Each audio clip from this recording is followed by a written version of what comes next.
people are awfully forgiving, or they just don't understand, what's been done to them. We are at an epochal shift. We're at a point where the West could tip into complacent and quite well off redundancy, or we could play a decisive role in the future. What the banks did was reprehensible. That was why there was the outrage at the greed of the bankers when we gave them money that was supposed to help them lend to others, but they decided to use that money to pay themselves bonuses. For what? For record losses? We are governed by corporations today, often by corporations that don't have very much interest in the United States of America. I don't know what happened, man. What happened to the United States? It went so far in the ditch. At what moment did it all go bad? Was it disco? Was it Donna Summer? Is that what killed America?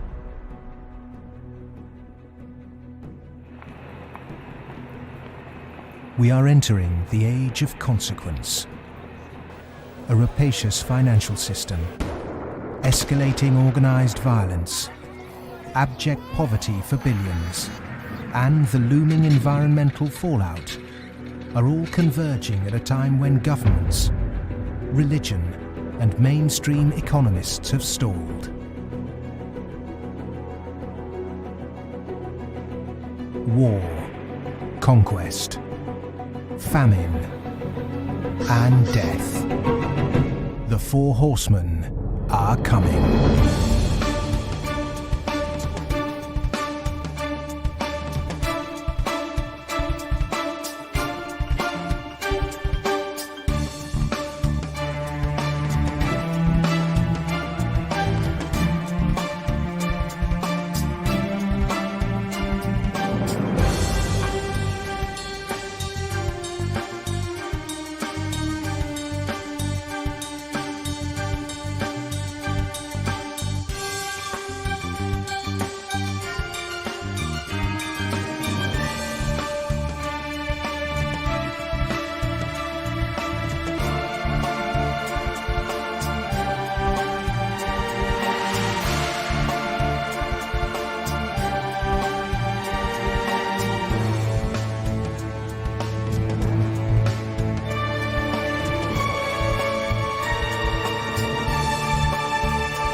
This is not a film that sees conspiracies. It's not a film that mongers fear. It's not a film that blames bankers or politicians. It's a film that questions the systems we've created and suggests ways to reform them. Over centuries, systems have been subtly modified, manipulated, and even corrupted, often to serve the interests of the few. We have continually accepted these changes, and because man can adjust to living under virtually any conditions, the trait that's enabled us to survive is the very trait that has suppressed us. Most societies have an elite tries to stay in power, and the ways they stay in power is not merely by controlling the means of production, to be Marxist, i.e. controlling the money, but by controlling the cognitive map, the way we think. And what really matters in that respect is not so much what is actually said in public, but is what is left undebated, unsaid. For centuries, gatekeepers have manipulated our cognitive map. But in 1989, a computer scientist by the name of Tim Berners-Lee implemented the first successful communication between an HTTP client and server. The World Wide Web was born. It has since unleashed a tsunami of instantly accessible, freely available information.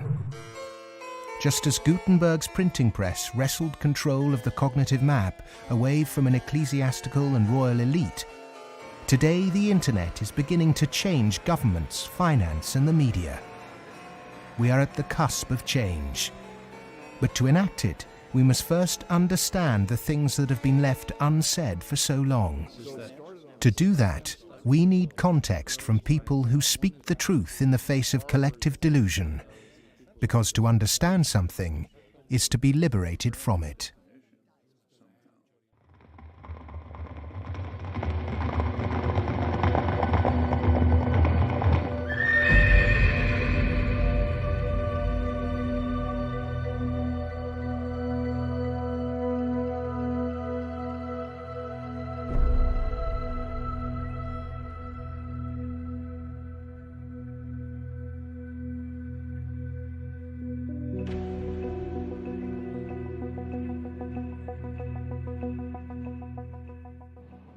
The end of World War II, we had 50% of the world's gross domestic product. We were making 54,000 airplanes a year, 7,000 ships, et cetera, and we were the new Rome. And we recognized it and devised a power management scheme in the 1947 National Security Act to, we thought, manage it, and it worked fairly well during the Cold War. But we haven't done anything since, and I think that's another sign of our inability to grasp the new world, if you will.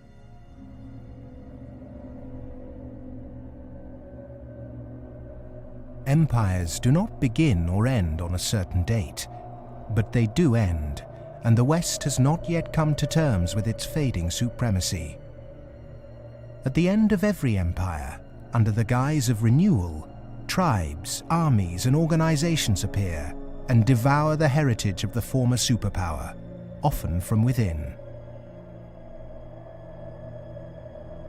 In his essay, The Fate of Empires, the soldier, diplomat, and traveller Lieutenant General Sir John Glubb analysed the life cycle of empires. He found remarkable similarities between them all.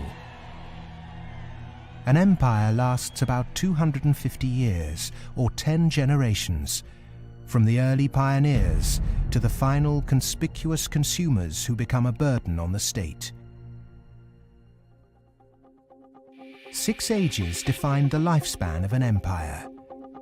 The age of pioneers, the age of conquests, the age of commerce, the age of affluence, the age of intellect, ending with bread and circuses in the age of decadence.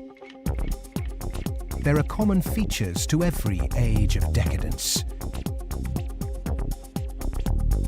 An undisciplined, overextended military, the conspicuous display of wealth, a massive disparity between rich and poor, a desire to live off a bloated state, and an obsession with sex.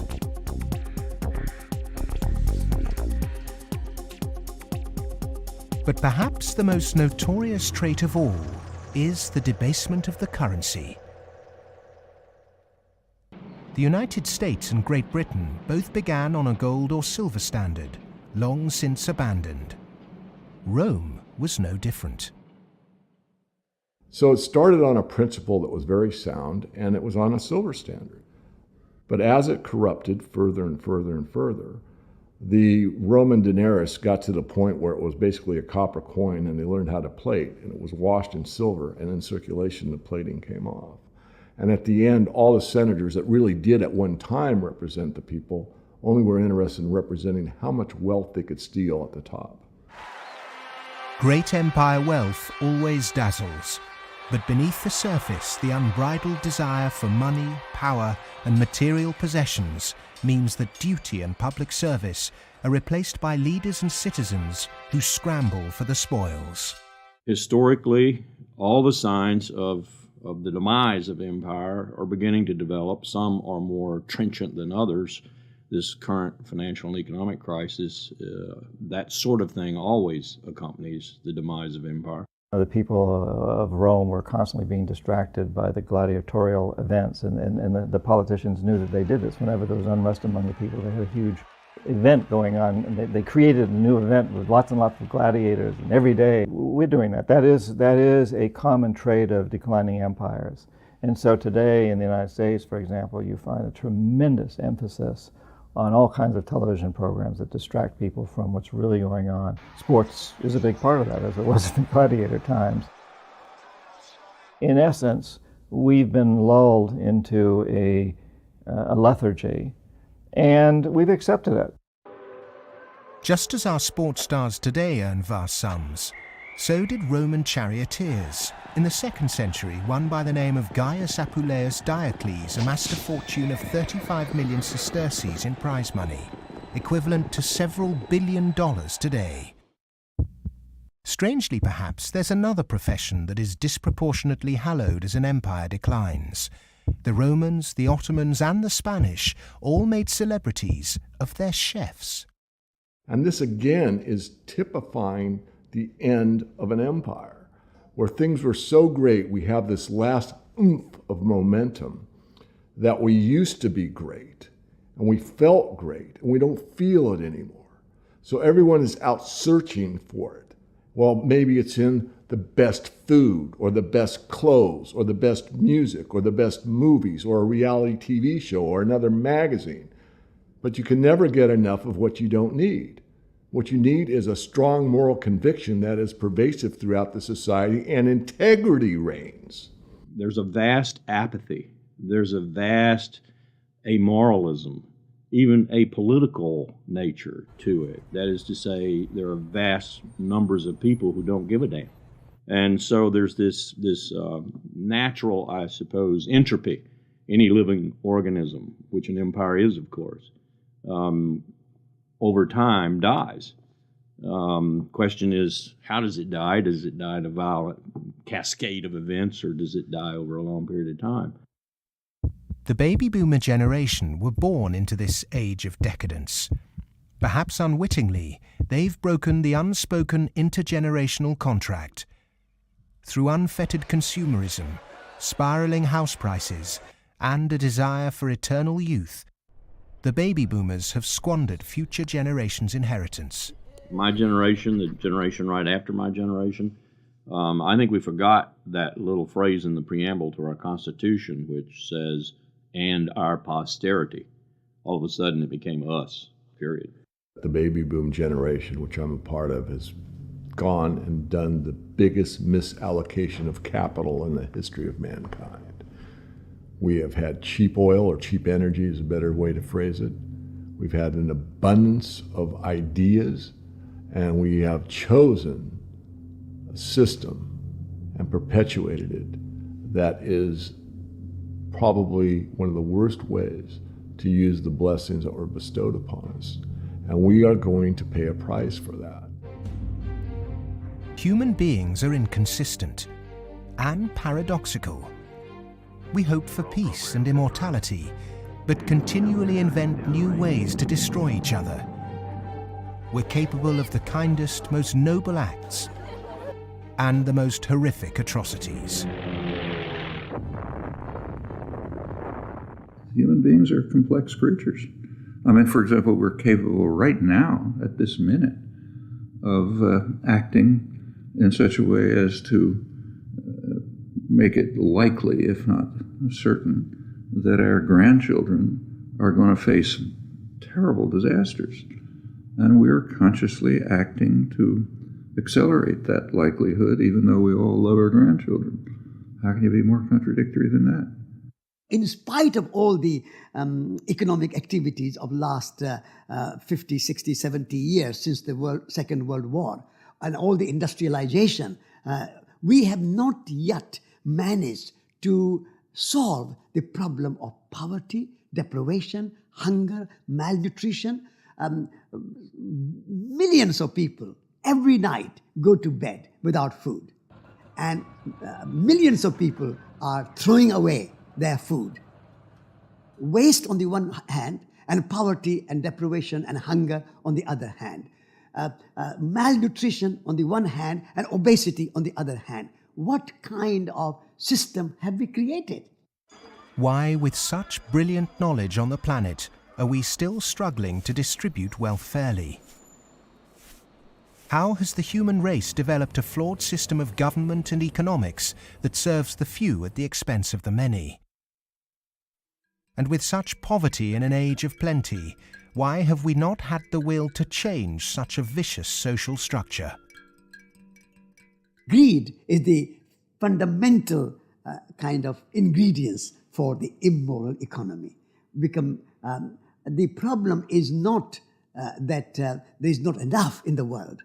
People say that there's a poverty, we have to create more wealth. There's enough in the world for everybody's need, as Mahatma Gandhi said, but not for anybody's greed. But is it just greed, or does it go deeper than that? Is the problem systemic?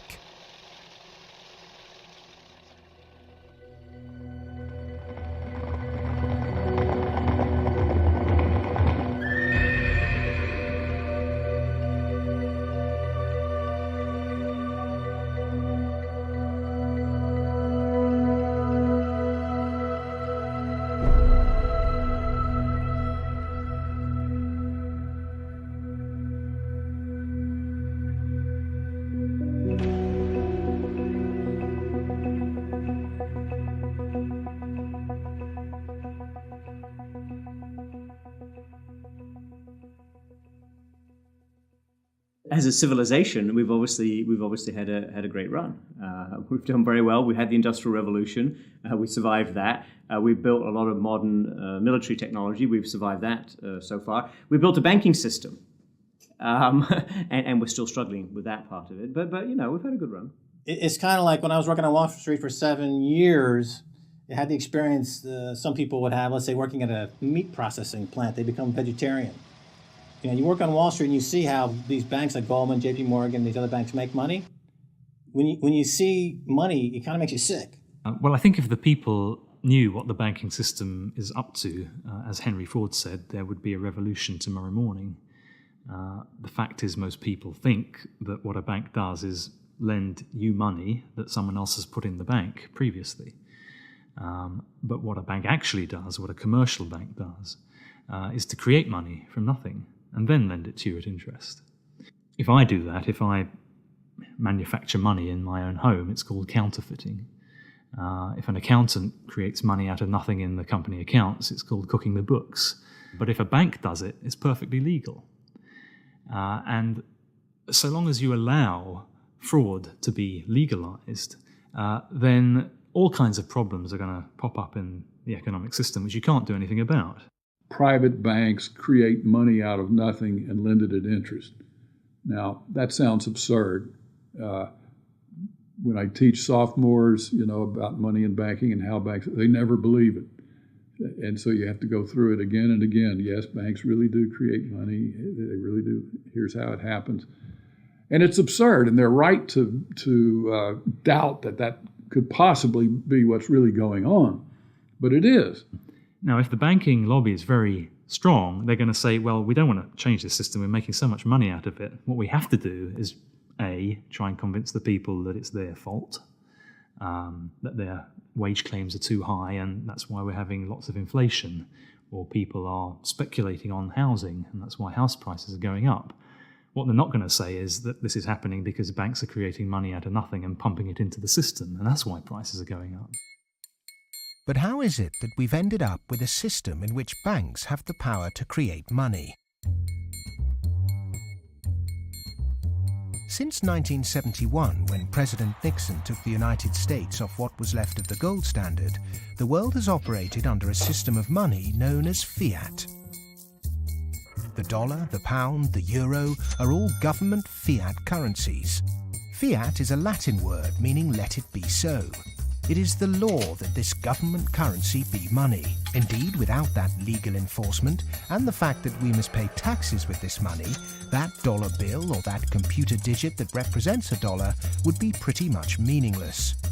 Only the government has the power to issue fiat money, but banks can create it through lending. Over the last 40 years, since this system of fiat money became the global norm, the supply of money has grown exponentially. In fact, we've seen the greatest growth in the supply of money in history.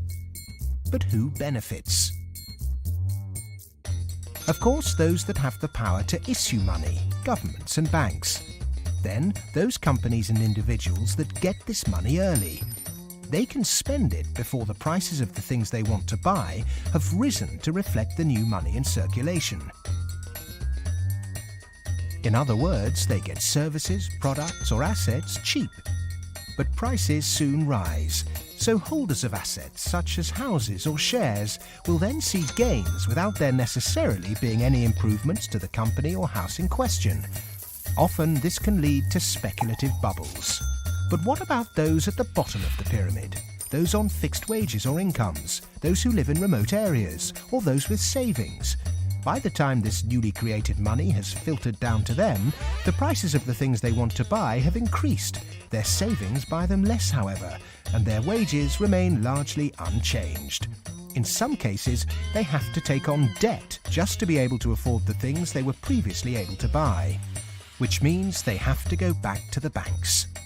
In reality, this process of creating money only redistributes wealth from the bottom to the top of the pyramid, and thus that ever-increasing gulf between rich and poor gets bigger and bigger and bigger. Well, when you get off the gold standard and you go into a fiat money currency, combined with a fractional reserve banking system, you end up compounding debt faster than you can ever possibly produce to support that debt. So eventually you're going to find yourself back into debt slavery. And that's what's happened in the U.S. For every dollar of GDP, for example, in the U.S., it also creates something like $5.50 worth of debt. Because this is what happens when our economy flips over and basically capsizes. And of course, the government solution now to address all the problems is basically to create more debt. You can never get enough of a currency that doesn't work. You can print it till kingdom comes, but you can't print wealth, and you can't get yourself out of debt by making more debt. If you could print wealth, Zimbabwe would be the largest, most prosperous country on the planet. We all know it doesn't work. Of the money in the world today, 97% of it is debt. The French philosopher Voltaire once said, "All paper money eventually returns to its intrinsic value, zero." For 3 generations, the world watched the fight between capitalism and communism. But in the 1980s, the Russian economy started to collapse. The Soviet Union capitulated, and so-called capitalism reigned supreme.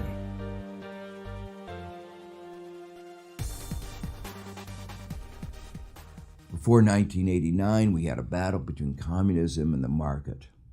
And in that battle, there was a sense of, let's not expose the flaws in the market economy. This is too important of a battle that you don't criticize our team while we're fighting their team. And their team, associated with authoritarianism, with a failure to deliver well-being to their society, it was very clear that if you had to choose between these two, which was better? Communism failed first for various reasons.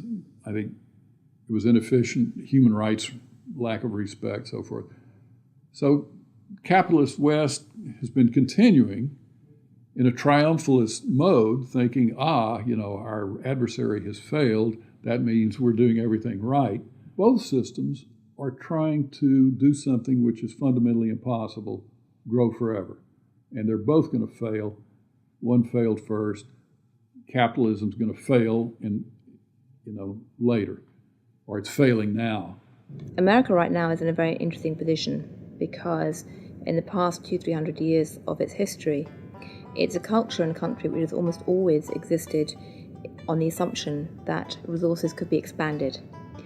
If there was a problem, you always try to deal with it by expanding the pie. Go west, young man. Make the pie bigger so that everyone's got a bigger piece. Now it's facing a world where possibly resources are beginning to be more constrained and where it's going to have to divide up that pie and inflict pain on people. And that's something which it is not well prepared for. How has the country moved so far from the intentions of its founding fathers? How has the American dream become so distorted? Over the last 30 or 40 years, capitalism has taken this extreme form. And a lot of it goes back to the economist Milton Friedman from the Chicago School and Ronald Reagan and Margaret Thatcher and others buying into these policies that really encourage people to take on huge amounts of debt, encourage privatization, smaller government supposedly, although bigger military, so actually the government spending goes up. Deregulation. getting rid of rules that govern the people who run our institutions, especially our corporations. It's as though we suddenly are supposed to believe that the human beings who sit at the top of corporations don't need to be regulated. They're some sort of gods. Milton Friedman, his protégés the Chicago Boys, and the neoclassical ideology beat the classical approach to economics and became the framework for what we today call capitalism. There are two main competing economic approaches which determine how we humans manage the world and distribute wealth. These are the classical and neoclassical schools. The classical school favours less government interference, more personal autonomy, and recognises that humans cannot function without natural resources. The neoclassical school, which has a more dismissive view of natural resources, thinks government should rule the economy, solve social problems, and leave the free market to look after the distribution of wealth. The neoclassical school emerged around 100 years ago due to vested interests' desire to protect their assets. This meant that neoclassical mathematical models and assumptions were divorced from reality. They're based on what ought to be, instead of the classical models which are based on what actually is. It's these neoclassical models, which favour large corporations, that have been used to legitimise the financialisation of the global economy. Championed by Ronald Reagan and Margaret Thatcher, neoclassical economics still dominates policy-making today. The Reagan Revolution, as we call it in the United States, obviously the Reagan-Thatcher Revolution, if you think about it more globally, was a big change in power structure and a big transfer of opportunity and wealth. Now, it's not that the poor gave it to the rich. It was a transfer within the well-to-do, so that the financial sector in particular, in the United States, for example, but also in the UK and some other places, became vastly more profitable, and wages in that sector went up a lot. I mean, we focus on bonuses, but it's also base salaries went up a lot, overall compensation. So there's a transfer from the non-financial part of the economy to the financial part of the economy that actually is unprecedented as far as we can see in any of the available data to us. And I'm talking about all of recorded human history. In 1932, in the aftermath of America's great stock market crash, a piece of legislation was passed to protect society. The Glass-Steagall Act was introduced to separate ordinary high street banking from investment banking. 67 years later, in 1999, under the influence of Treasury Secretary Larry Summers and his predecessor Robert Rubin, President Bill Clinton repealed the Glass-Steagall Act. Once again, banks could take ordinary depositors' money and speculate with it on virtually anything they liked. Wall Street has become a very particular type of casino. And it's unfortunately not the kind of casino they have in Las Vegas, which is, perfectly legitimate form of entertainment. It is a casino that has massive negative repercussions on the rest of society. So it's not just losing your money on a few wild nights. It's about the way in which those organizations lose their money, impacting the whole of society, leading to a massive loss of jobs. This unfettered gambling pushed the entire global financial system to near collapse. With balances and debt obligations larger than the GDP of entire countries, the banks had become too big to fail. The West was unprepared, and bankers met their reeling and disorientated governments. You have to bail us out. We need money. If you don't give us the money, the whole thing goes down. And what are you going to do with millions and tens of millions of people who have lost everything in their bank account? You will have a revolution on your hands. So fork over the money. Borrow the money, create it out of nothing, and give it back to us, and so that we can face our problems and not go under, or otherwise. And this is what Mr. Hank Paulson did in the U.S. Congress. He went there one day and he told them, well, look, we need $700 billion, and we need it now, or else. Is this system we call capitalism really capitalism? In a capitalist system, government is supposed to be small. But today the state is more bloated and invasive than it's ever been. Individuals and companies are supposed to operate in a free market. Good enterprise is rewarded with profit, and flawed enterprise with failure. But during the 2008 banking crisis, the people saw the Western economic system divided in a way they were told could never happen. Socialism for the rich, capitalism for the poor. And in America, for example, the banks that got in trouble got bailed out by the government. That's socialism. And people are arguing against socialism in America, and yet it's probably the most socialist country in the world right now.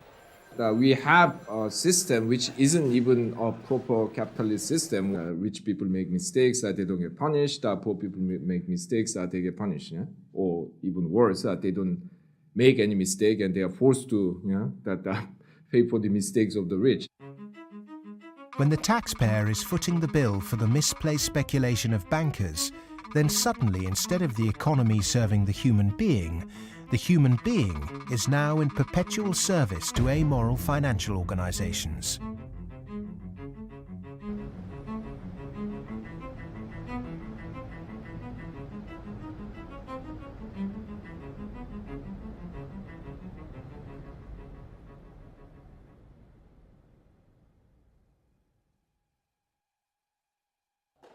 It was the head of the Federal Reserve Bank, Alan Greenspan, who after 9/11 slashed interest rates to encourage lending. Bankers needed new participants to keep cash flowing into a system that had become a global pyramid scheme. All this newly created money entered the housing market and created unprecedented inflation. House prices rose and rose. New mothers were forced back into the workplace to service huge home loans, and the Anglo-American dream became all about land speculation. The housing market in the West isn't about ownership. The housing market in the West, because it's the only way ordinary people can get ahead, and ordinary people can't get ahead but by wages. What we've created is a mass bubble economics around housing. As that sucks in a huge amount of capital, takes capital for genuine innovations in the economy, and puts it into a speculative use that has no genuine productive outcome. It's interesting, if you talk to people in Germany, for example, they don't see a connection between owning a piece of property and being inclined towards being democratic. There's lots of people who rent their housing there, and they're perfectly comfortable with that arrangement. But it is true that in somewhat different contexts, both Mr. Reagan and Mrs. Thatcher pushed for more people to own housing. And actually, this is part of the problem, because if you push people to buy housing before they're ready, and if you push very dubious loans on them, and they don't understand what they get themselves into, you can have huge adverse repercussions, exactly what led to, in part, the subprime housing crisis in the United States. That's not anything to do with democracy, that's just a bad economic idea. The breakthrough that occurred around the year 2000 in the United States was when bankers found out that the poor are honest. And they realized that if you're poor, if you're not rich, you have a different set of values. And you think that a debt is a debt, and it's something that has to be paid. And that people will try to pay the debts that they're stuck with, even if the debts are not valid, even if the debts are much more than they expected, even if they really can't pay the debts. The lending and banking institutions, when they drew up contracts with interest rates, with flexible interest rates, I think they knew in the beginning that these problems were going to come back later on, where folks weren't going to be able to afford the mortgages as the interest rates increased. It put a lot of people in situations where they were taking food out of refrigerators, taking kids out of higher education. They're not able to afford college anymore. And it is making a really, really bad situation worse. The banks engaged in what was a criminal conspiracy to charge more to the blacks and Hispanics. The banks got together, backed the Bush administration to block the state prosecutions of racial lending in order to exploit and charge more to the minorities. These are loans which were made by one of the major lenders in the city and in this country, Wells Fargo, in which Wells Fargo targeted minority communities in the city, put borrowers into loans that they could not afford, put borrowers into loans that were of the subprime variety, therefore more expensive and less advantageous to the borrowers.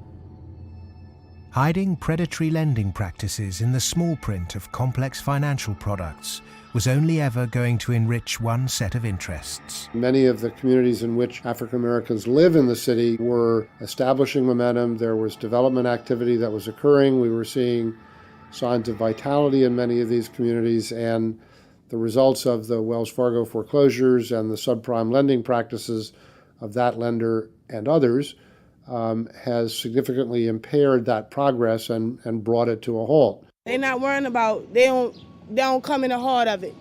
Like you in the heart of it, so you see, they don't really see the struggle if they don't come in the heart of it. They see the outside of it. That's like looking at the cover of a book and seeing the outside of a book, but if you don't go inside the book, then you'll never know what the book about. So they're not worrying about nobody else but themselves. And I think it's wrong, because if they come in the heart of it and they see it, they'll be willing to help. What happened in Baltimore is just one example of what is happening all around the world. One way to frame this injustice is by branding it a race issue.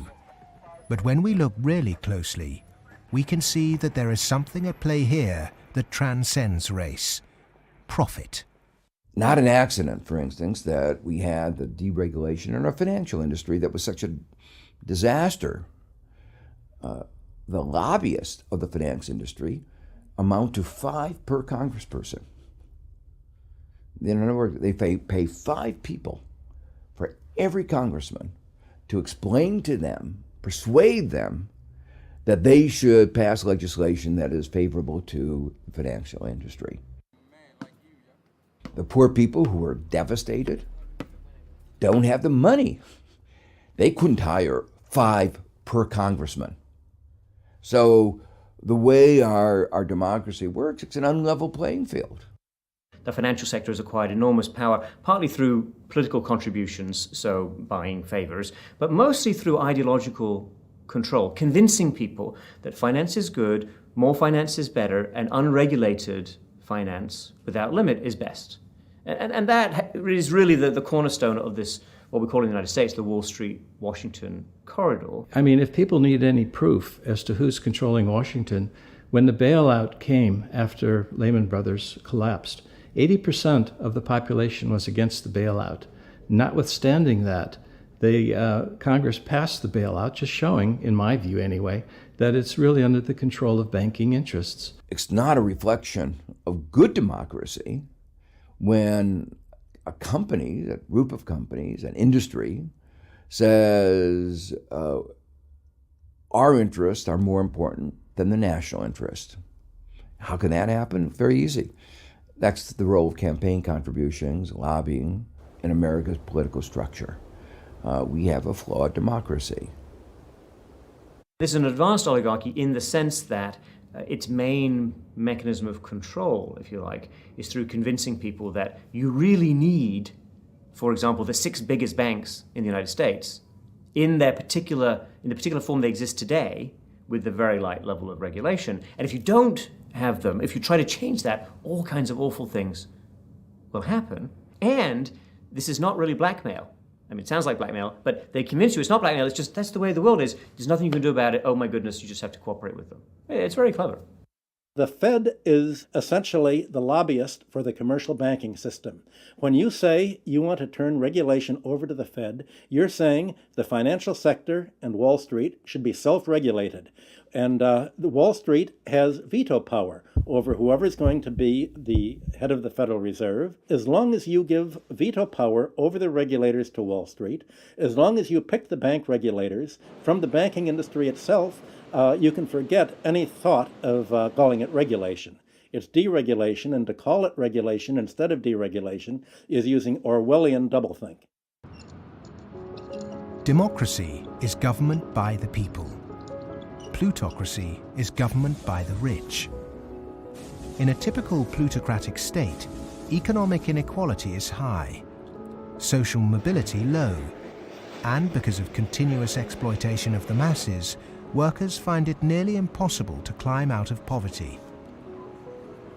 The equal voting rights movement in the early 20th century abolished a system where rich people had more votes than poor people.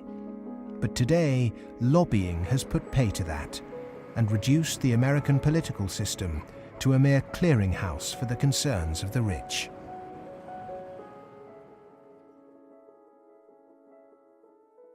The Goldman Sachs machine is one of using profits to buy influence in Washington to change laws to make it easier to make money on Wall Street, to be used to buy influence in Washington. So it's a self-reinforcing malfeasance machine that is continuing to grow as a parasite in the economy and continuing to kill the host. Famous for claiming it did God's work, Goldman Sachs is one of the most influential investment banks in the world.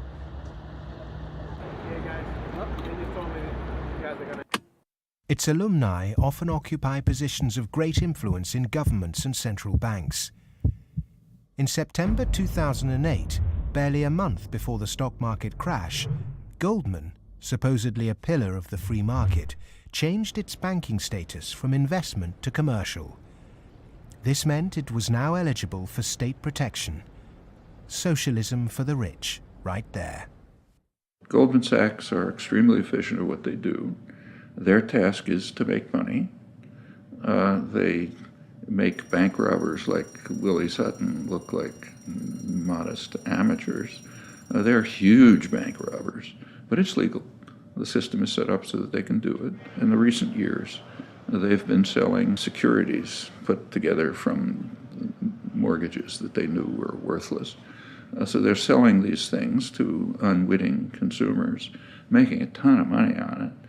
Meanwhile, they're betting that they're going to fail because they know that what they're peddling is rotten. So they placed bets with it's called credit default swaps and other things with a huge insurance company, AIG, and that was insuring Goldman Sachs against the failure of the stuff they're peddling. During America's subprime collapse, Goldman traders Michael Swenson and Josh Birnbaum made a $4 billion profit by short-selling junk mortgages. Backed by Dan Sparks, internally Goldman Sachs called their position the Big Short and bet against their own clients. Senator Carl Levin called Goldman Sachs chief executive Lloyd Blankfein to a Senate subcommittee to testify under oath. Much has been said about the supposedly massive short Goldman Sachs had on the U.S. housing market. The fact is, we were not consistently or significantly net short the market in residential mortgage-related products in 2007 and 2008. We didn't have a massive short against the housing market, and we certainly did not bet against our clients.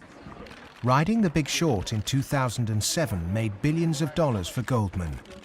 And so far, they've got away scot-free with this massive heist. So they're now back bigger than before, richer than before, biggest profits they've had in history, huge bonuses. They're doing great. A lot of what they're doing has, in fact, probably maybe all of it, has almost nothing to do with the benefit of the economy. Can there be any objection to genuinely talented people earning big money if they bring something new and tangible to the world? If they take great personal risks with their own money and actually bring greater prosperity for all? In a free market, if I have a brilliant idea that I can run an automobile on grass clippings, as an example, and I produce that car, my motivation might be to make money. But if the market says, my goodness, this is the greatest automobile ever invented by mankind, and I make $1 billion, I've not only served myself, but I have served everyone else that needs transportation. And that is the brilliance of a free market, is that paradox that you can serve yourself and simultaneously serve others. And that's what it's all about. But how many of the general public have achieved greater prosperity through a banker's bonus? It was against the holy backdrop of St. Paul's Cathedral in London that Goldman Sachs vice chairman and mouthpiece Lord Griffiths gave insight into how certain bankers really think. The devoted Christian defended extortionate bonuses. I'm not a person of despair, I'm a person of hope. And I think that we have to tolerate the inequality as a way to achieving greater prosperity and opportunity for all. The fundamental Christian view, and I would say of Islam as well, and certainly of Judaism, is that wealth is to be shared. money has to be shared. You can't take it with you. And from that develops a whole lot of stuff about justice and the economy and so on. And we've lost that, and instead we've got people accumulating more and more. And I just think it's disgusting that people have lost their homes, they lost their jobs, they can't pay their mortgages from bankers who made a big mistake and then paid enormous bonuses. I'm sorry, that is simply wrong. And I can't understand why we are not more vociferous about that. When rich people tell you that they specifically have to be rich through these egregious rip-off mechanisms, that's just self-serving propaganda and it should be disregarded. It is true that when you organize human society, some people get ahead and some people struggle. That's a natural mechanism. But saying, we've got to have inequality, therefore Goldman Sachs must be organized along the following lines, that's a complete non sequitur. At what juncture, at what point does morality enter into the economic calculus? In a way, many people think that Adam Smith gave us a free pass, a way not to think about morality. Because what Adam Smith said was that individuals in the pursuit of their self-interest are led as if by an invisible hand to the general well-being of society. Now let me make it clear, Adam Smith didn't really say that. That is to say, Adam Smith was very much aware that businesses, when they got together, conspired against the public interest, raised prices. He was aware of monopoly. He was aware of the importance of education that the private sector couldn't provide. So he himself was aware of all the limitations, but his latter-day descendants have forgotten all those caveats. Adam Smith was the godfather of classical economics, but since its publication, his work has been used as a political football, financiers twisting his words to suit them. Lord Griffiths advocates ruthless individualism to push this idea that if bankers get rich, then we get rich too, through a process known as trickle-down economics, or horse and sparrow theory. If you feed the horse enough oats, some will pass through to the road for the sparrows. The idea is that extreme wealth concentrated on a small minority will eventually trickle down to everyone else. But it doesn't work. Because by the time the money reaches the people at the bottom of our money pyramid, it's lost its purchasing power.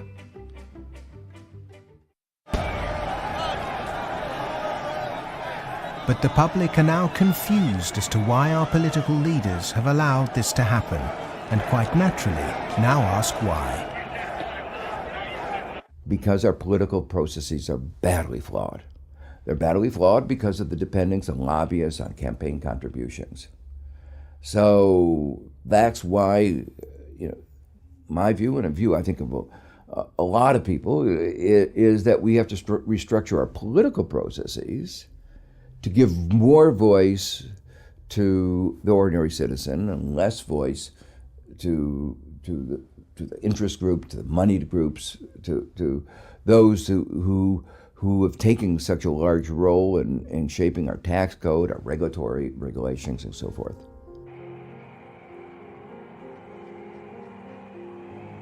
I stood on the front step of Colin Powell's house, and I look at him and say, "What next, boss?"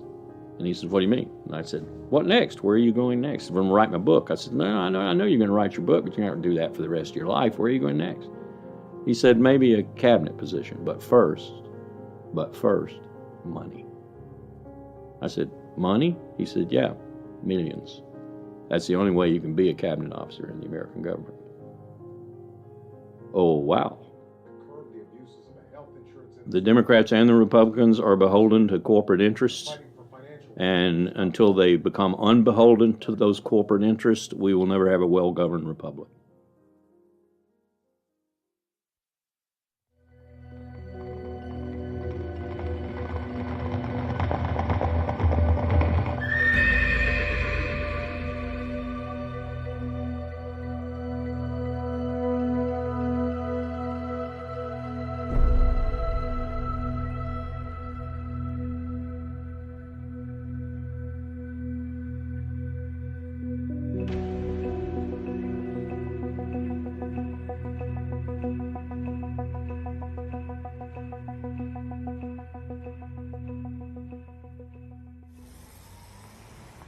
The inherent iniquity in our system of money, banking and politics has not just had consequences domestically, but also on a massive scale globally.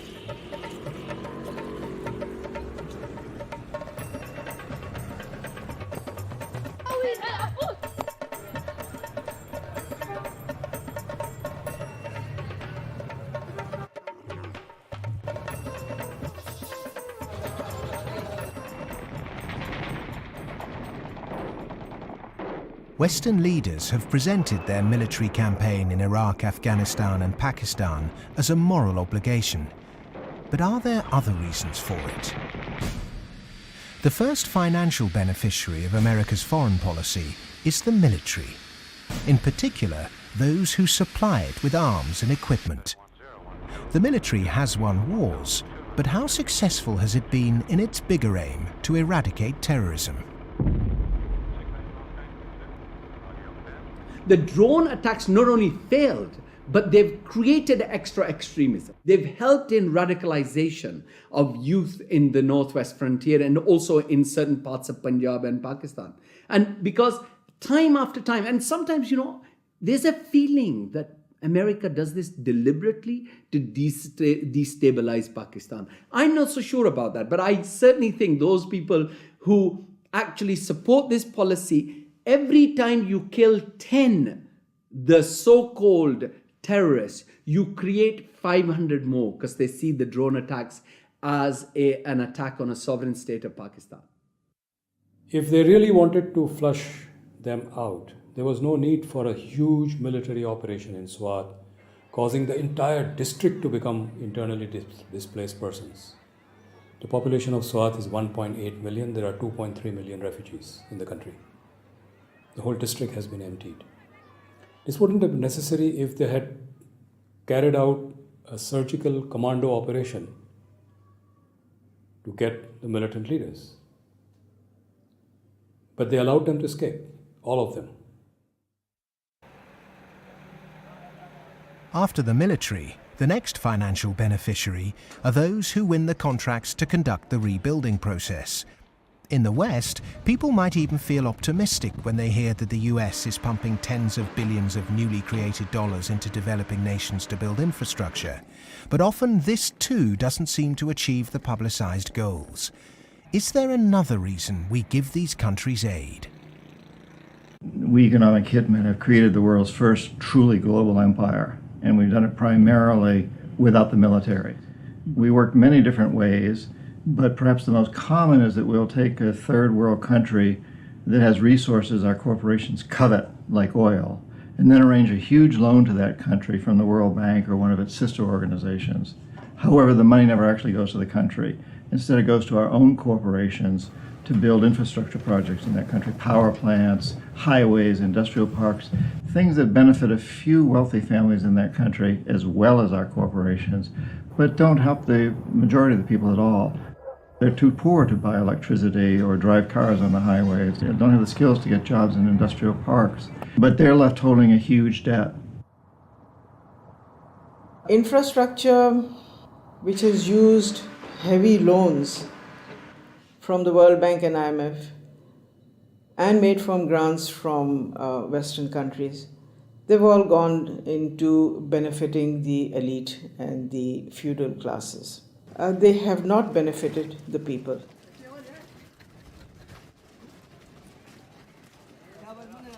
A lot of money goes to these consultants and companies from the West who charge huge amounts of money, and actually the real money on projects and on ordinary people is very limited. The masses have very little already. So those landlords who have the infrastructure and who are going to make money because of the infrastructure that is built through their roads, they will prosper. But the ones who don't have any resources, they've not had jobs, there isn't an economic activity for them in terms of manufacturing goods so they can sell and they can also prosper. When you don't have that, what do? They resort to joining the Taliban because they see the enemy coming in and taking away what little bit they have. President Obama, I understand, wants to invest $7.5 billion in Pakistan's infrastructure to alleviate poverty and, take away all the divisions and all the anti-American sentiment over here. Whatever his reasons are, we can do without it. In fact, it's the worst possible thing he can do. This kind of help is actually going to be a hindrance. It's just going to make matters worse. It will bring this contrived war and terror into our rural areas. How much of US foreign policy is genuinely altruistic? And how much is it influenced by the banks and corporations that profit so tremendously from it?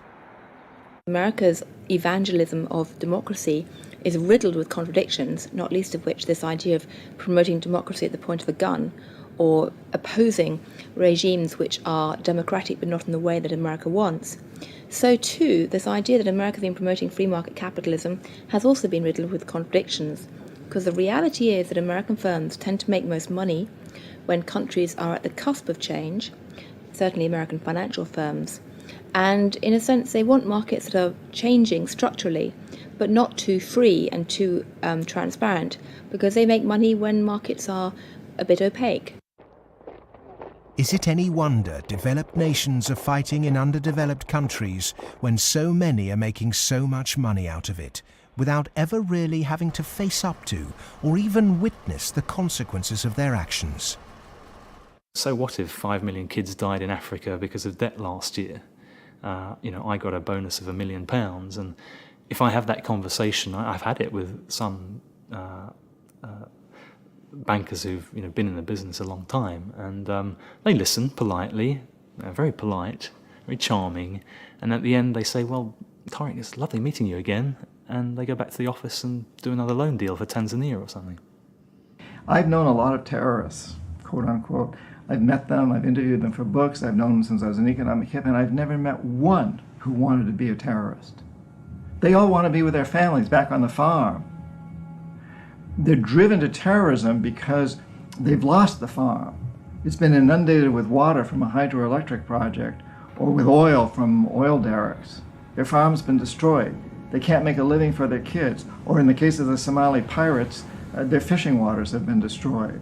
And that's why they've turned to this. It isn't because they want to be pirates or terrorists. Now, there may be a few crazy people. There are a few crazy people with their nuts loose. There'll always be serial killers. There'll always be crazy people. Maybe Osama bin Laden's one of them. But they do not get a following unless there's a terrible injustice going on. And people are starving and they're deprived. And then they will follow these crazy people because they seem to offer an alternative. If we want to do away with terrorism, if we want to have what we in the United States call homeland security, we've got to recognize that the whole planet is our homeland. What does the word terrorist actually mean? Many terrorists would sooner describe themselves as freedom fighters. Could it be that the charge of terrorism could just as easily be made against Western corporations, speculators, and policymakers? When we talk about terrorism, it means what they do to us, not what we do to them. And what they do to us can be pretty ugly, although it's not even a fraction of what we do to them. I mean, take, say, 9/11. That was a pretty serious act of terrorism, maybe the worst single act of terrorism in history. But it could have been worse. I mean, suppose, for example, that Al-Qaeda had bombed Washington, bombed the White House. It killed the president, installed a harsh military dictatorship, brought in a bunch of economists who drove the economy into its worst disaster in history. Well, that would have been worse than 9/11. And I'm not making it up. It happened. What's called the first 9/11 in South America, namely in Chile. On the 11th of September 1973, the democratically elected Chilean president Salvador Allende was overthrown in a coup. A dictatorship under Augusto Pinochet was established that ruled Chile until 1990. There was the systematic suppression of all political dissidents. Thousands were imprisoned and murdered. Who was involved in that first 9/11? It's not hard to find them. Right in Washington and London and so on. But that's off the agenda. It doesn't count. There's a principle of ideology that we must never look at our own crimes. We should, on the other hand, exult in the crimes of others and in our own nobility in opposing them. The root causes of so-called terrorism will not be solved by increasing economic inequality. If governments really are serious about combating terrorism, then they must start with real structural reform back home. As long as banking empires chase infrastructure and debt deals in pursuit of profit, the West will continue to export injustice through finance. Millions more will be displaced. Terrorism will thrive, and neo-colonialism will continue to end more and more lives around the world.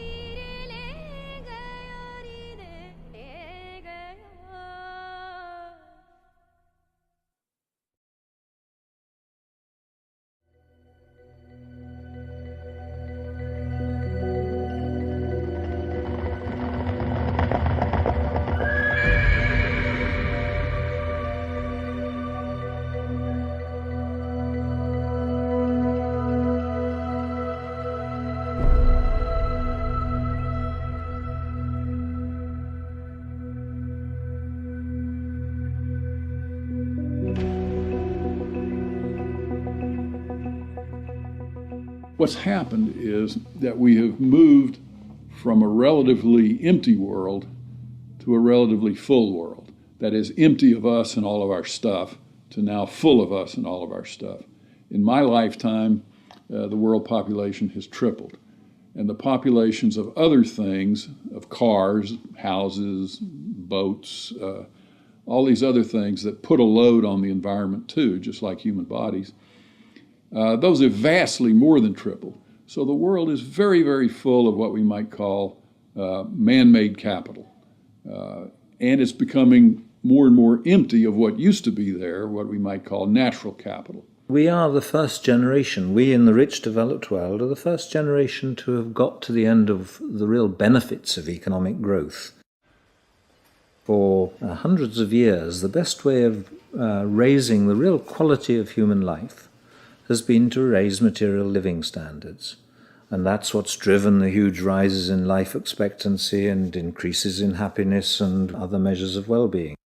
But all those have now come detached from economic growth. And although life expectancy continues to rise in the rich world, it's no longer related to the amount of economic growth a country has at all. And the same is true of measures of happiness and measures of well-being. The paradox is the more we grow, the more poverty we create. Our self-interested economic system seems to be continually missing a trick. So as we keep plundering the Earth's natural capital, is it time to rethink our Western definition of progress? When I look at the world, I look at it much the way Royal Dutch Shell looks at it. They have one of the best strategic entities in the world, private or public. And Royal Dutch Shell has posited two scenarios. One is called Blueprint and is obviously a planned corporate structure where world leaders get together and they think about things like energy transformation, planetary warming, and dwindling fossil fuels and so forth. The other is called Scramble. And Scramble is pretty much what it sounds like too. It's a mess. Interestingly enough, in 2075, the ending year for these scenarios, as I recall, we get to about the same place. It's just that Blueprint leaves a lot less blood on the floor. Scramble leaves a lot of blood on the floor as people fight for these resources and so forth. The reason oil companies are drilling miles under the sea is that the world's easily accessible oil has already been found and largely consumed. Not only are oil supplies dwindling, major new metals discoveries are becoming increasingly rare. 40% of the world's agricultural land is seriously degraded, and ever more volatile yields continue to be unevenly distributed. It may be that the looming environmental threat is not global warming, but the exhaustion of the world's resources. We're going to have struggles for finding land sufficient to grow the agricultural products for what the United Nations says is going to be a 9 billion Earth population. We're going to struggle over non-renewable fossil fuels as they run out. I think Shell posits about 2075 they'll be gone. And we're going to struggle over things like water and other precious resources that are necessary to our life and to our economy.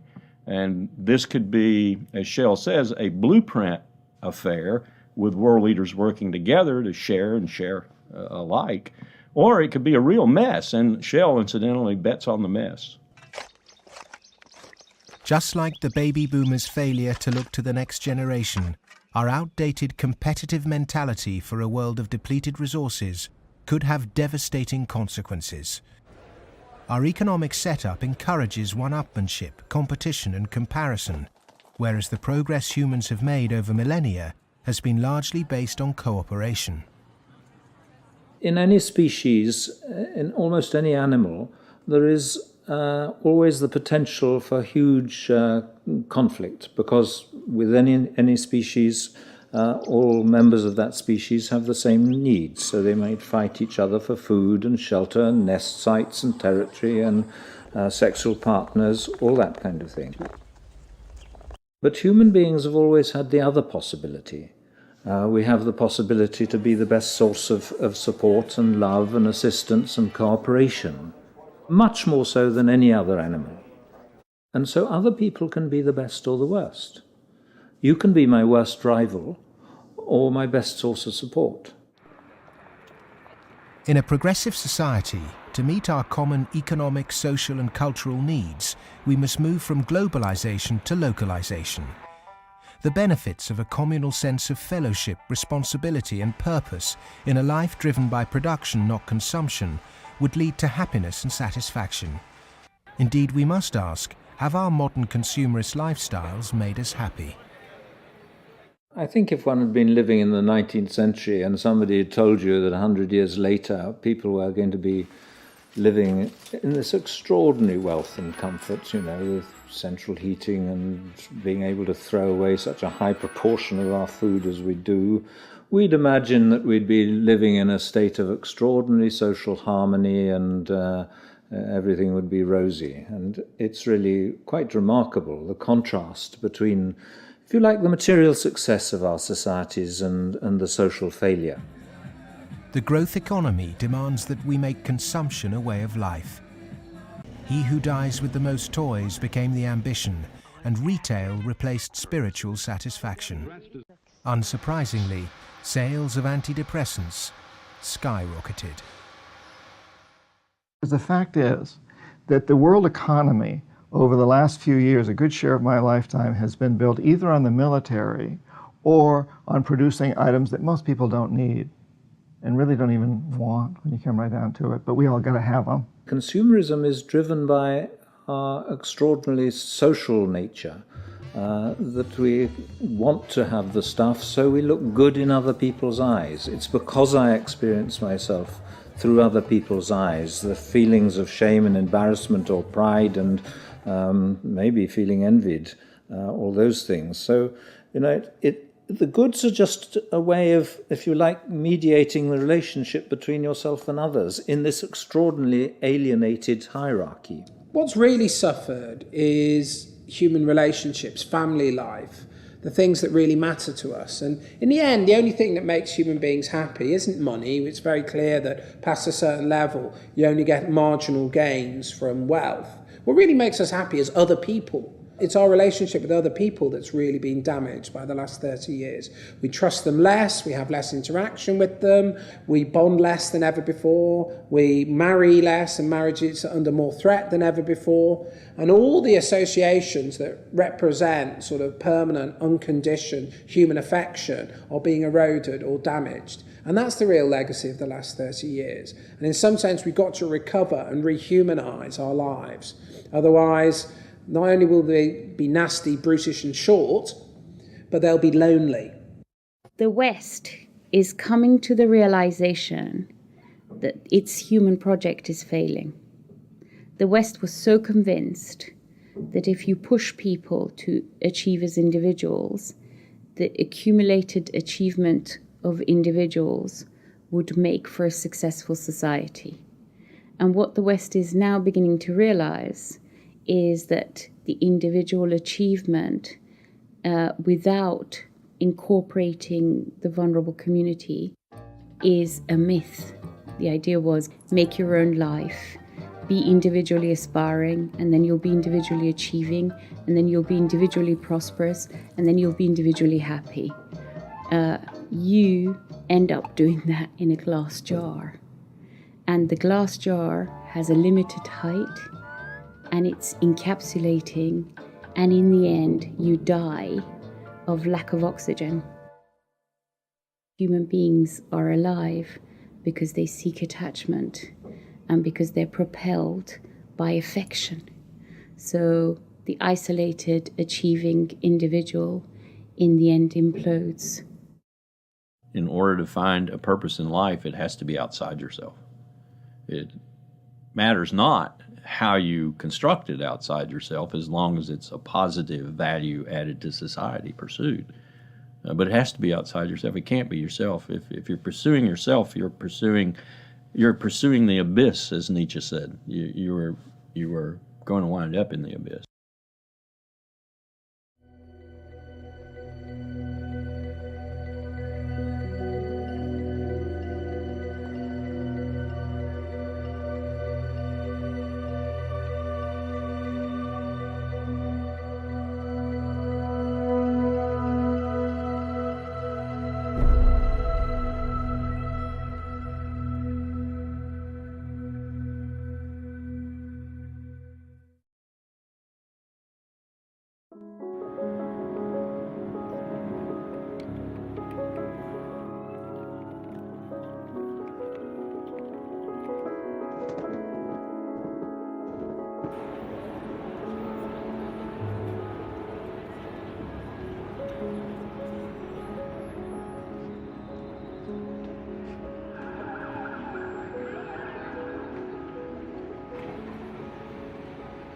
One of the most powerful cultural frameworks that shapes the way we think today in the West is the Hollywood film construction. And it follows a particular cultural pattern in that there is a beginning, there is a middle and an end, there is drama, tension, there's resolution, there's usually a goodie and a baddie, and there's usually a story told through the medium of human beings. This Hollywoodization of the way that people communicate and the way they tell stories about themselves and view their recent history has very much impacted how we look at the financial crisis, in that people look at the beginning, the middle and the end. They look at the drama around Lehman Brothers and they wanted, say, a resolution, and they wanted baddies, they wanted sacrificial victims as well. So people have focused on a few individuals. And the idea that somehow it wasn't just one or two individuals who were at the root of the problem, it was a systemic problem, that actually almost everyone who participated was in some way guilty, either of outright negligence or simply failing to ask the right questions or simply failing to ask why money was so cheap for so many years. The idea that it was a systemic flaw is something which is very hard for people to grasp and even harder to depict as a good story. Perhaps there is this feeling of helplessness because we don't understand what the real problem actually is. Cleansing a few bad apples will not rectify the flaws at the heart of the Western economic system.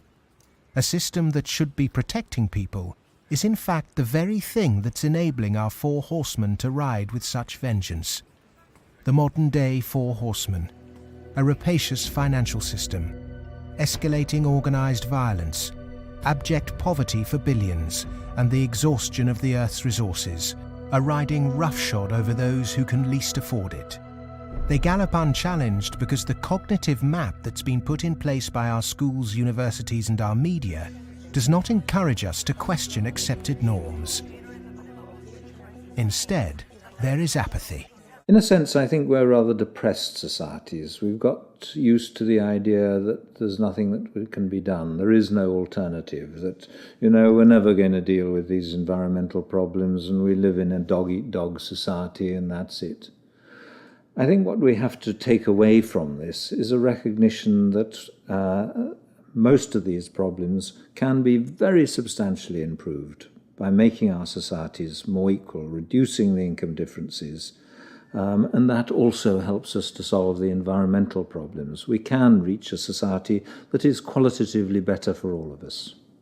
Well, the apathy is sort of engineered because you don't have any discussion of this in the public media, hardly by surprise. The public media are owned by the real estate and the financial interests, and they're not going to explain to people the integration between the financial, insurance, and real estate sectors, the FIRE sector. There's this disinformation going on, passing the buck, denying what the real driving factors are. All of these are common strategies. In fact, even in education, you can see that banks have helped to set up universities. They've funded them. They fund think tanks. They have educational foundations. They own newspapers. All of this stuff is going on as a kind of propaganda exercise so that the people don't actually work out what the problem is. You should not assume because you don't have a background in economics or in law that these issues are somehow too complex for you. They're not complex at all. It's very simple. It's about power, and it's about democracy, and you understand that just as well as I do. One source of this disinformation is the neoclassical school of economics. These economists and academics have been successful in convincing the world that their models were gospel. But just as Gutenberg's printing press was revolutionary in the 16th century, today we're at the dawn of internet enlightenment, which will remove the cloud of ignorance upheld by academic and media gatekeepers. Education can be a form of mass mind control, and it's astonishing that today neoclassical economics continues to be taught in all Ivy League universities. I do get letters from students in economics departments at other universities.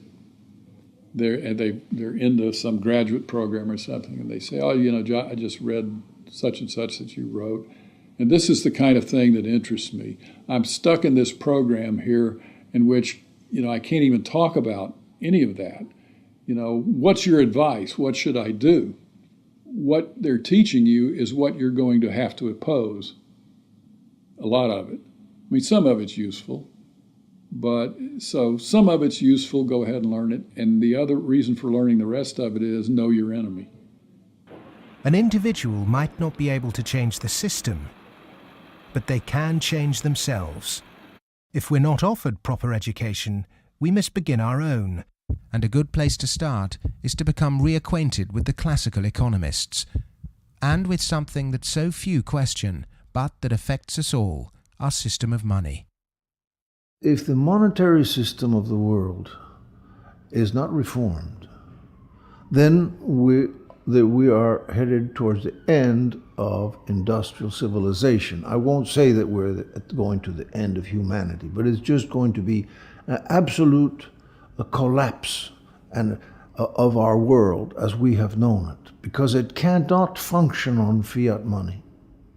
And none of those who are responsible for this want to admit it, but that is the fact. The fiat system of money is a man-made law, and it's been abused. Is there a form of money whose law is not set by man? When you look at natural law and gold, I sort of describe gold as being a natural form of money. All of the gold that's been mined throughout history still exists in its above-ground stock. It's about the size of 2.5 Olympic swimming pools if you put all that gold together in one place.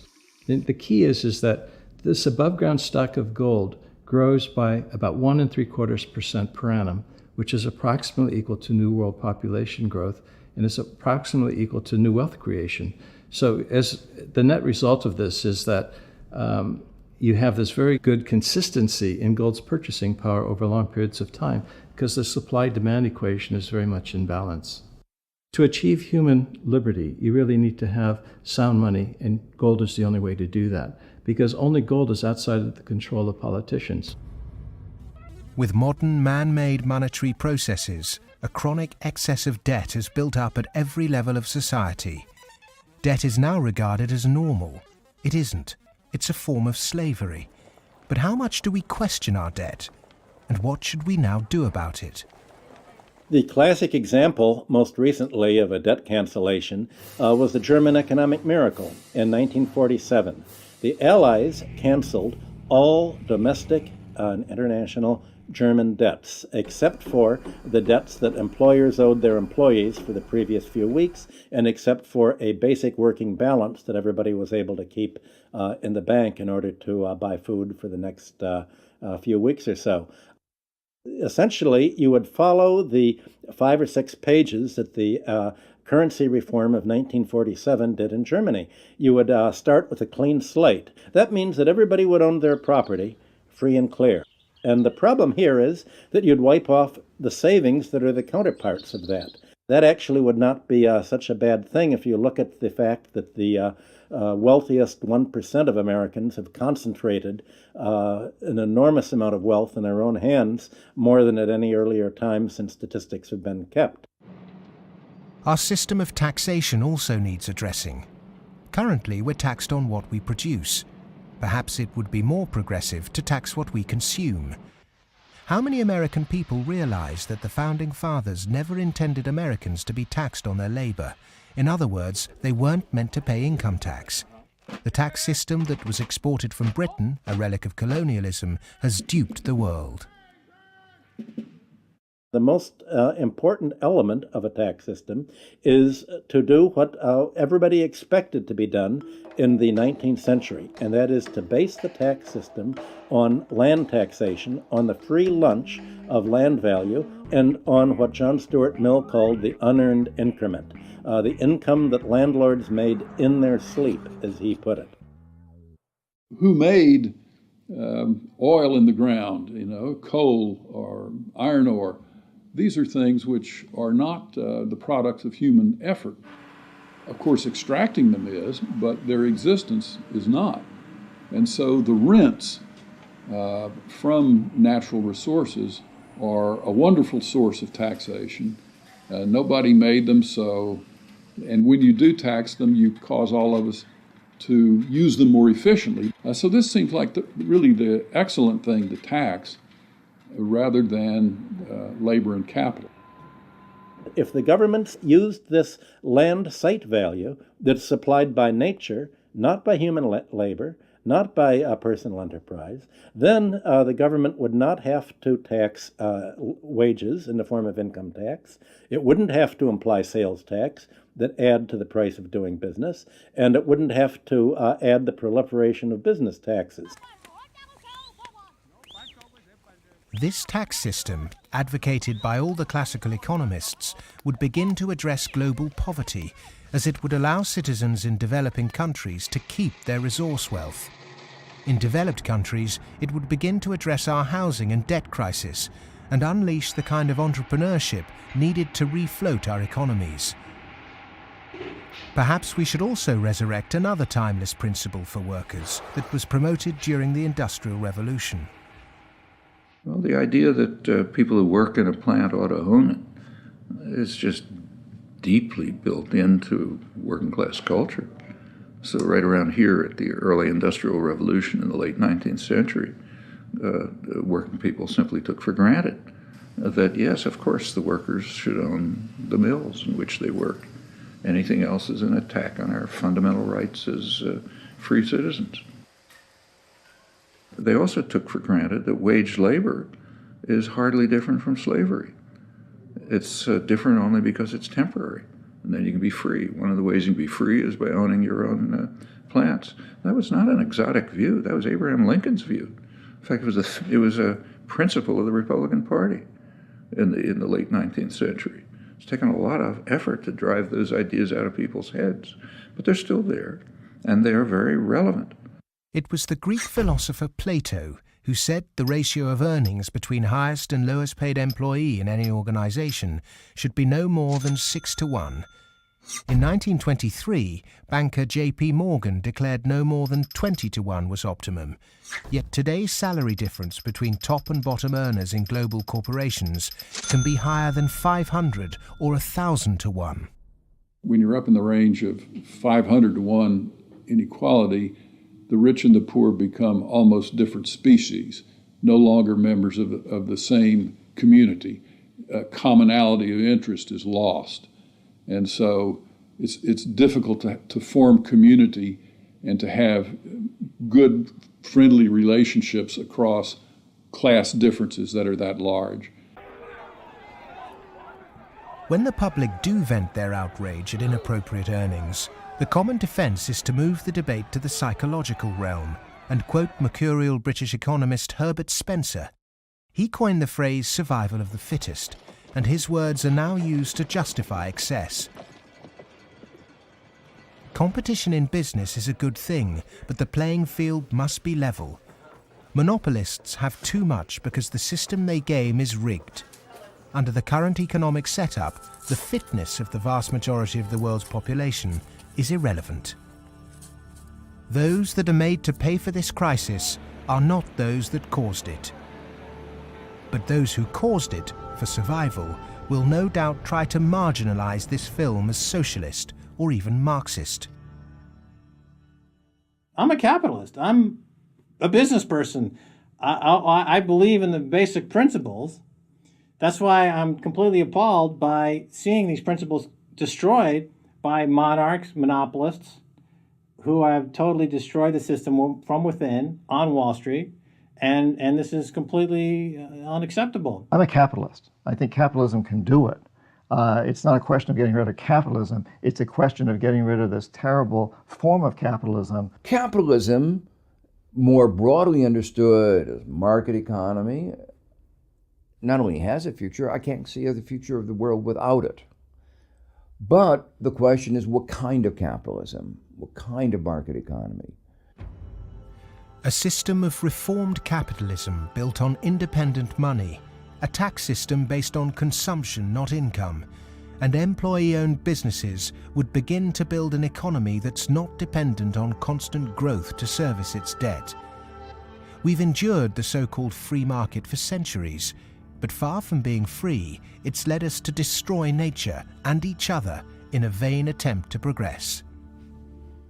It's absolutely ludicrous to suggest that somehow there is a scientifically defined boundary of the market that we should never change. And of course, that's what the free market economy wants you to believe.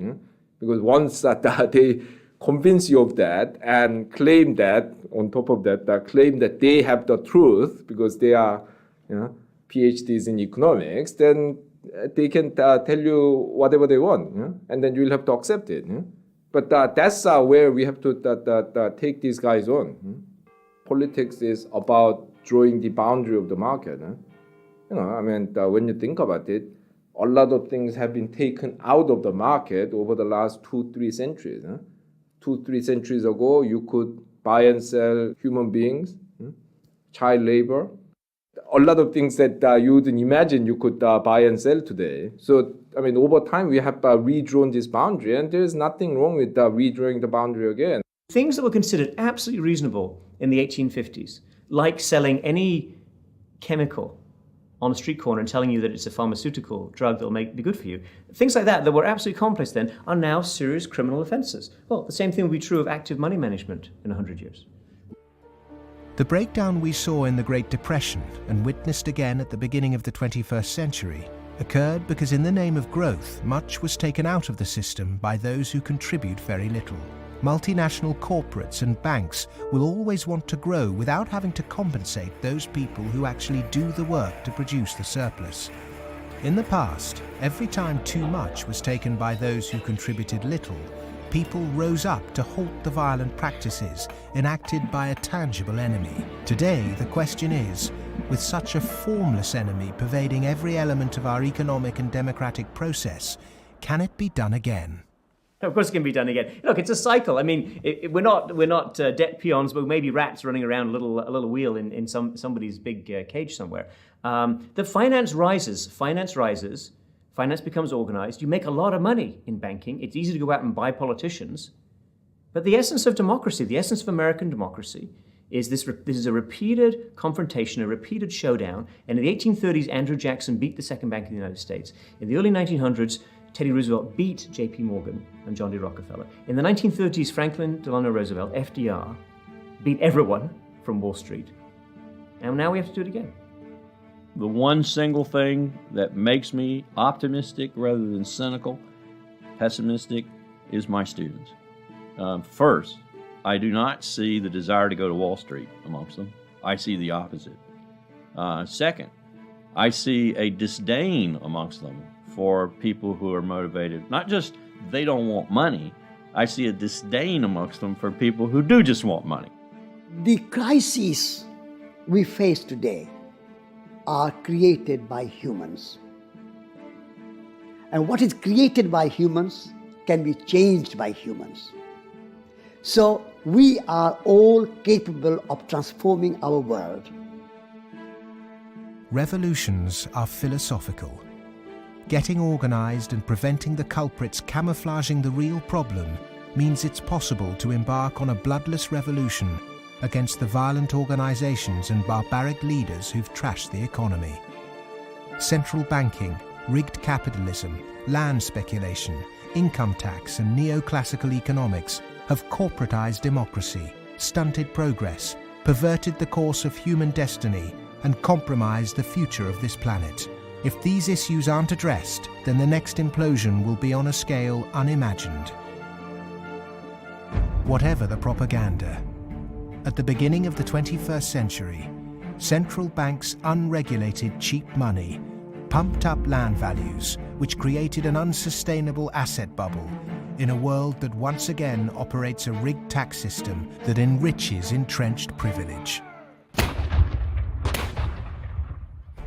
Neoclassical economics have ruined life for the bottom billions, tempted everyone into intergenerational conflict, and created massive suffering that has no limits. Human beings go mad in crowds and come to their senses slowly and individually.